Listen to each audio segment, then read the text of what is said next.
So, on today's edition of Vert Athlete, we've got a very, very special guest here. We have Mary Wise from University of Florida and Matt Delancey from University of Florida. Matt Delancey handles their strength and conditioning. Thank you both so much for coming on today. Thank you for having me. Yeah, good to be here, dude. Of course. So, Mary, we've been working with you all since 4 years before I even joined this company. The beginning. But we wanted to get on this call because we've been talking about, obviously everything going on. Now you guys are in, you said, to about week 10 of training with your athletes. And we know that you've always done a phenomenal job with load progressions, keeping athletes healthy, getting them strong. So now that we kind of have a case study because you're 10 weeks in, we wanted to go over what you guys have done.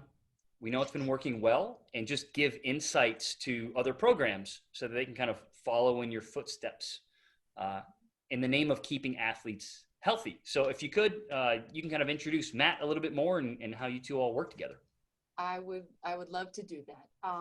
And I would tell you that what we know has worked for us, not only during this coming back to return to play after the shutdown, but also for years prior in terms of getting the most out of our athletes by keeping them healthy and maximizing performance, is the work that Matt Delancey has done for our program.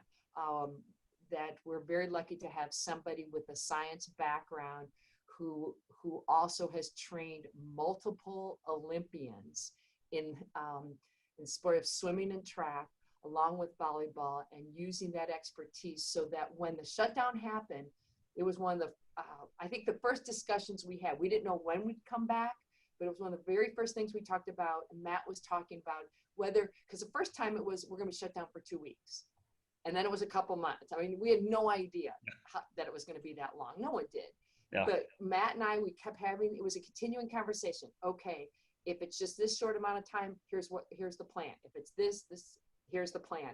And that Matt kept doing that. And so you can see, how fortunate we've been with our low injury rate with somebody with his expertise. And so I think, Matt, this would be the perfect time. I could brag on this guy all day because he has been one of the keys to our success. And when I look at, success is not just wins and losses. We've been very blessed. We've won a lot of matches, but success is keeping your players healthy, the low number of injuries, the tiny number of surgeries that have been needed, and the ability for our players to play long after college. That's the guy who's responsible. So Matt, he's not going to give up all the inside there, but I think this is an important, really important information that should be shared. And it's so important for our sport to grow. We need people like Matt sharing his knowledge. Yeah, absolutely. So Matt, when you're done blushing, you can start walking us through, from the physical development perspective, what you've done to make sure, from day one to now, that these kids are healthy and ready to go. So the process doesn't start week 1 out of week 10 for where we're at right now. The process started, like Mary said, back when we're sending our athletes home for maybe 2 weeks. I think in my head, I didn't think it was going to be 2 weeks. I always think worst case scenario. We've never dealt with pandemics, so this was a whole different deal. But to me, worst case scenario was in my head 3 months, and I think it was longer than 3 months. But I sent out these training programs that really weren't weightlifting dependent, because how many kids had access to a gym with gyms being shut down and limited? Some of them few of them had access to weights at their house, but that was maybe 2 athletes. Most of them, you got to give them things that they can actually do. So we relied on Monday, Wednesday, Friday, sprints and jumps. Sprints help preserve neural drive. I figured we'd probably lose some muscle mass in the process of this, but the big thing is preserving neural drive so that they're still physically able to do volleyball when they come back on campus. Because I think overkilling with body weight exercise, and you're probably setting athletes up for bad technique. You're probably stealing some of their twitch away from them. And we erred on the side of preserving neural drive. And then Tuesdays and Wednesdays were the body weight strength days that we had a high isometric eccentric component to those days. So that gives you context to how, when we got back to Gainesville, where we were able to start. So when they came back, we start with our assessments. We do an overhead squat assessment, which builds into teaching them how to snatch. And all of my programming really throughout the first 2 months of training volleyball was pandemic related. And what I mean is, we're not going to have athletes moving all over the weight room. We literally programmed everything for the platform to minimize interactions and cross-contamination with athletes. So there have been some limitations in terms of doing what's best for an athlete and doing what's best for an athlete during a pandemic. And I think that's really important to consider with the whole process. The actual programming, because to me, training jumpers isn't just about jumping. You know, there are other components to that. One, Olympic weightlifting, if you're skilled enough to coach it in that area. Mm-hmm. Certain strength movements, big one being a squat, teaching them how to hinge properly. Short sprints, those are great activities for training jumpers. So it also allows you to keep your jump count lower. So you got a cross-training program that all fits together neatly, which allows you not to overjump your athletes. So with that being said, week 1, we started out with about 60 jumps, twice a week, 30 jumps on each day. And then we had 6 jumps each session. So week 2 is 72, then 84, then 96, then 108, then 120, then 132, and then 144. So when you break that down per day, you're looking at 30, 36, 42, 48, 54, 60, 66, and 72. That's 8 weeks worth of building volume of jumping while still sprinting and lifting. And that component right there, they're also, they go and do a little open gym. They get in the gym by themselves and do serving and passing, a little bit of jumping that way. So we're not overtraining them while they're trying to do some volleyball skills on their own. Mm-hmm. And then by the time we got to our practice, Mary and her staff, who are excellent, let us finish out our summer training program the first week while they threw some individuals in there. And then now we've shifted gear where now the focus obviously is volleyball.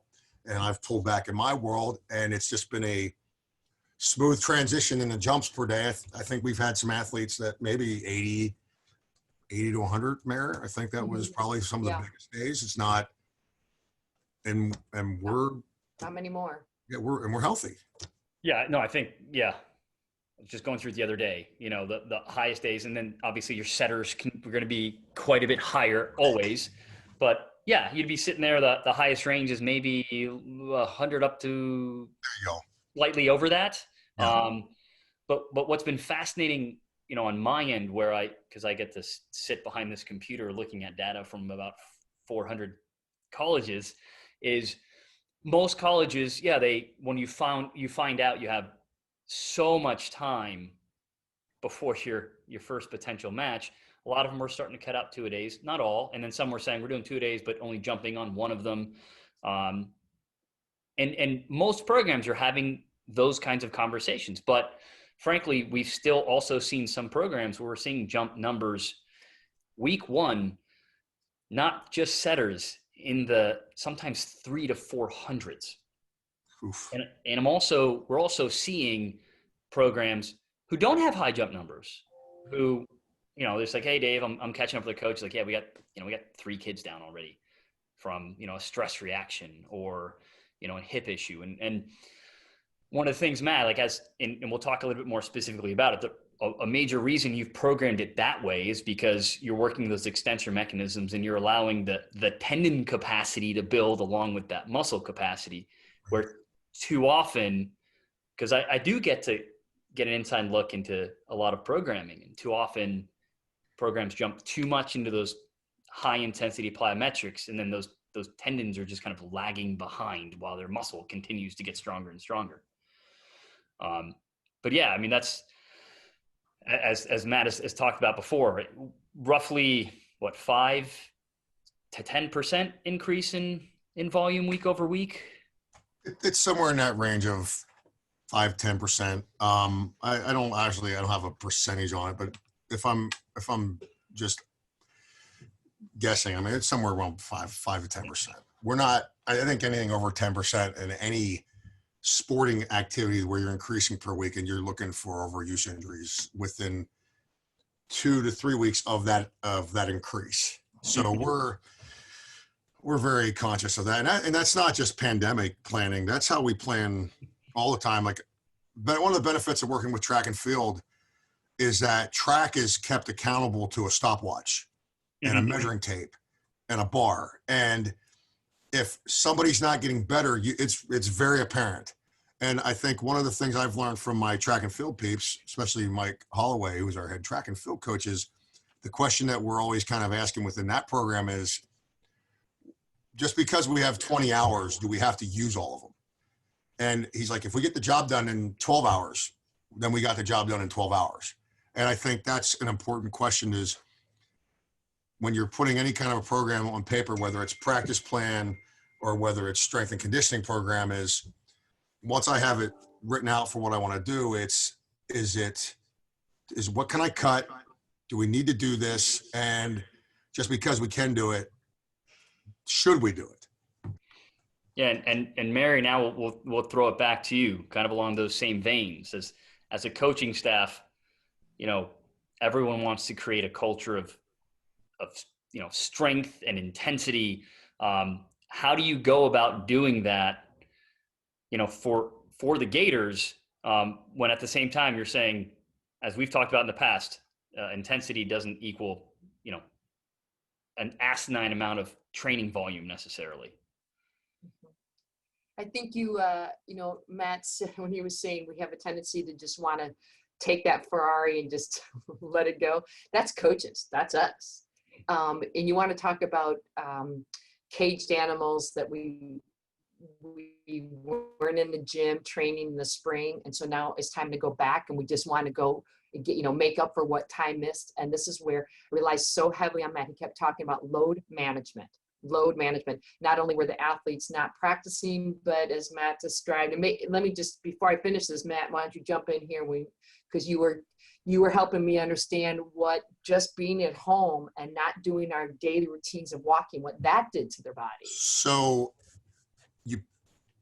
on average, our athletes probably take 6,000 to 10,000 steps around campus every day.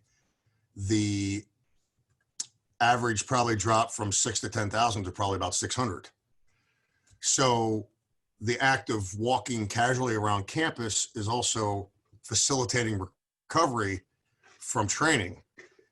The act of walking 6,000 to 10,000 steps a day is also kind of helping you with your base that it's a hidden variable you may not think about. So you have a baseline conditioning effect from casually walking around campus that we don't necessarily think about when we're programming for athletes. And that the big part of that, again, comes back to the facilitation of recovery. And I'm willing to guess that athletes are probably more sore now than they've ever been. And it's not just because of volume being ramped up when they're not used to it. It's also the fact that they don't just have an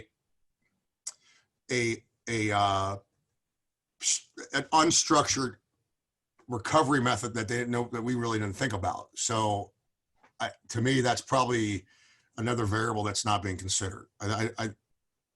I've talked to a few other performance enhancement professionals that, that's kind of a discussion that we've had. So it's not just an original thought of mine. It's just a conversation between a few other professionals. So I think that that is something that's probably being missed by most programs.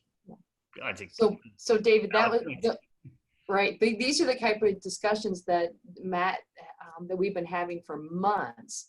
And our number one priority was handling the load management of the players when they returned. And that's why we backed up. We haven't gone twice. We haven't practiced twice in a day one time. And even when it looked like, well, we may get shut down, it was like, no, we may not play. There was just no reason to do it. And we always talk about diminishing returns. And we have a tendency to think more is better. And that's not always the truth. And so but as a coach, my job obviously is to instill, and you talked about discipline and having them work outside their comfort zone, and we can coach that. But I think the number one thing is that we look at Matt's world is it is a privilege to train under Matt's, and that we would never use that like extra workouts for punishment. That's not how we roll. That is, to be able to work out is a privilege that you earn. And so if we needed discipline, we're not going to give them more of that. We would actually deprive a player. And, the good thing about being in a school this long and this old, you kind of have a system in place. So all I have to, the seniors talk to the players. I don't have to do that at all. Mm-hmm. But that would be the, if you have an oops moment, and they all have oops moments, then you don't get to practice with Matt. Matt teaches discipline in his world. We teach discipline in academics, and we teach discipline on the volleyball court. But adding more volume is not how we do it. Yeah, no, it's beautiful. It's true. And obviously, University of Florida is fortunate in that both of you have so much experience in your spaces. And during this whole thing, it's been interesting to see because you've always relied on Matt, but I've seen other programs start to ask more questions of strength conditioning as we come back. But I'd like to point out what Matt said earlier. These plans and these progressions are things that should be done every season, even though now some programs are starting to look at it more closely because the deconditioned athlete fear is now more real. But the one thing we always say, and I know, Mary, you've heard Marty say this too a lot, is we have loved that volleyball sort of was the sport that embraced us, because I have not personally, because we work in a number of other sports, this sport just shares so much when it comes to athlete health. You have programs saying, this is my competitive advantage, but it's also kept my athletes healthier. So share it. I think it's a beautiful thing. We're really fortunate to be part of this community. So can I talk about that real quick? Yeah. I spoke at the AVCA convention back in December of 18, sorry. And it was talking about managing dysfunction, kind of taking care of the things that help us reduce our risk for injury. And I ended up talking to about 30 or 40 volleyball coaches afterwards. And to me, it was amazing hearing that these programs were having 2-3 ACLs every year. And to me, that's important for us to share what we're doing, because our last one was in 2012.